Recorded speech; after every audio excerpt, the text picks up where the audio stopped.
क्या मकसद था आज का विजिट का यहाँ पर आने का एम्स में? और आज मला मनापासून आनंद या गोष्टीचा आहे की शिवसेनेचे मुख्य नेते माननीय एकनाथ शिंदे साहेबांच्या नेतृत्वाखाली आणि आमचे मित्र चंद्रहार पाटील यांच्या पुढाकारानं एक सिंदूर महारक्तदान यात्रा ही जम्मूमध्ये आलेली आहे आणि त्या रक्तदान शिबिराचं उद्घाटन प्रातिनिधिक माझ्या हस्ते आणि केंद्रीय मंत्री प्रतापराव जाधव साहेबांच्या हस्ते झालेला आहे।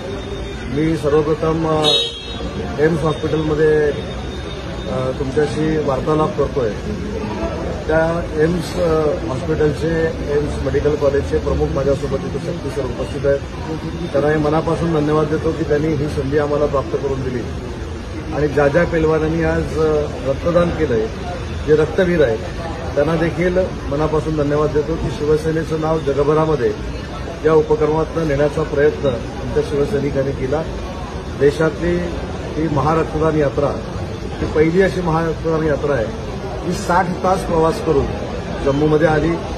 उद्या श्रीनगरमध्ये देखील काही मंडळी माननीय एकनाथ शिंदे साहेबांच्या समवेत रक्तदान करणार आहेत आणि या यात्रेचं वैशिष्ट्य असं आहे की स्वतः एकनाथ शिंदे साहेब उद्या रक्तदान करणार आहेत आणि उद्या एम्स हॉस्पिटलच्या सभागृहामध्ये सरांच्याच उपस्थितीमध्ये जे आलेले आपले सगळे महाराष्ट्रातले पैलवान आहेत त्यांच्याशी संवाद माननीय एकनाथ शिंदे साहेब साधणार आहेत आणि आज या ऐतिहासिक क्षणाचं मला साक्षीदार होता आलं याबद्दल मी चंद्रहारचं मनापासून कौतुक करतो।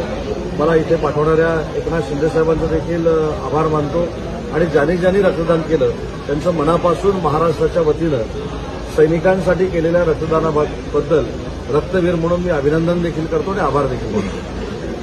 जी सर, आज तो क्या मकसद था यहाँ पर आने का और कितने ब्लड डोनेटर जो है जम्मू कश्मीर में आए हुए हैं महाराष्ट्र? आज मुझको मन से आनंद है कि हमारी शिवसेना के मुख्य नेता माननीय महाराष्ट्र राज्य के तत्कालीन मुख्यमंत्री और विद्यमान उपमुख्यमंत्री एकनाथ शिंदे साहब के नेतृत्व में ये सिंदूर महायात्रा रक्तदान रैली जम्मू में पहुंच गई है। उनमें 1200 हमारे पहलवान लोग जो है वो सैनिकों के लिए रक्तदान यहाँ करने जा रहे हैं और हम जहाँ से ये बात कर रहे हैं वो एम्स का कैंपस है। मैंने सर को भी धन्यवाद दिए कि हमको ये मौका उन्होंने दिया है।